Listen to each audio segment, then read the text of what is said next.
Саясаттың құралы болмау керек. Саясат, бұл дін ешкімге бағынбау керек. Құдайдан үлкен ешкім жоқ. Сондықтан енді осы діндегі адамдар біресе биліктегі жағымпазданғанын жүрегім айнайды. Соны кейін бұны бір мәліметтер бар, рас өтірігін білмеймін.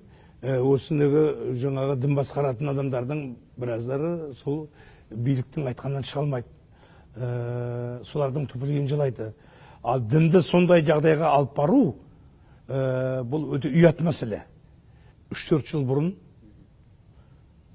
Астананың ар жағында кілең діншіл адамдар жиналды.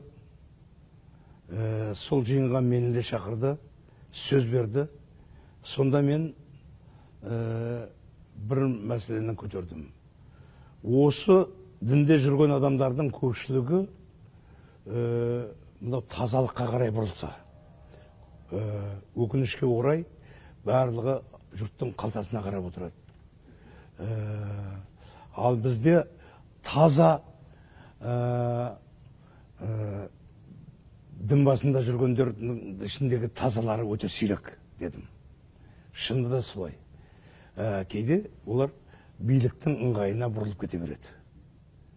Тағы да қайталап айтам, діндің басында жүрсің ба, мешіттің бар ма, әйтпесе басқа сондай үлкен жаңағы жұрт сенетін орында отырсың ба, Құдайдан үлкен ештеңе жоқ. Ешбір басшы үлкен болып саналмайды. Сіздің